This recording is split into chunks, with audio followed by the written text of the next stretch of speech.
The daily struggles in this remote village in Dogo, in the southern part of Niger. A story of lives that have barely left the ground. This barren ground clinging to the harsh landscape. And that is perhaps an illustration of the constant cycle of poverty and hunger. A cycle that is pushing parents to the wall, forcing them to marry off their daughters at a very young age, some as young as 10 years. 24-year-old Hajira Ali is considered an outcast by her own father after she refused to be married off to a rich Nigerian man. Many families have limited options when a wealthy Nigerian comes knocking with millions of dollars on the offer that will let them have even their young ones.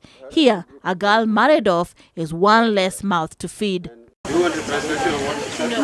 The rate of early child marriages in Niger is amongst the highest in the world, a statistics that is as highly telling as it is discouraging. We have marriages as younger as 11 or 12 years old. The full picture of these statistics is well illustrated at the Gabi Health Center. Most girls here robbed of their childhood, holding their babies. They stand patiently in a queue, waiting for their turn to see the nurse. Some are here for antenatal, others postnatal care. Married at 12, 17-year-old Razina Husseina, a mother of two, is making her first trip to this health center. She, like many others here, want a break from pregnancy. The healthcare provider will take her through the various family planning methods, from the pill, the female condom, the coil, to the implant. In a land where women have no say, Razina consulted her husband before coming to the family planning clinic. She has opted for the implant.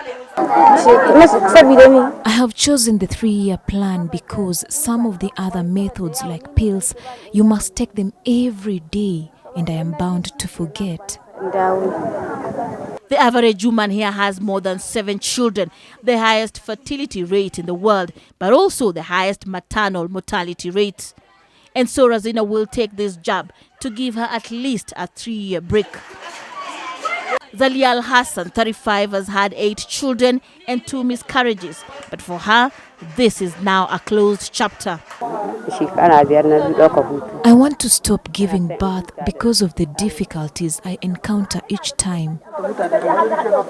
It is a society with strong cultural and traditional beliefs, and parents willingly marry off their girls to increase family income, but more importantly to protect the girls from unwanted pregnancies or even promiscuity, which is taboo here. UNFPA, which initiated the family planning project on the ground, is keen to improve the lives of these young girls. But to make it a success, they are also involving traditional chiefs and religious leaders. Now we have taken this issue upon ourselves. We're involving traditional chiefs that could not listen to tell men out there it is important to plan your family.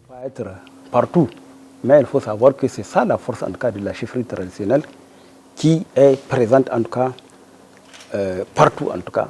With only 12% of contraceptive intake, UNFPA hopes to maximize on this project to ensure more women, especially in rural areas, get that opportunity to have spaces in between their children.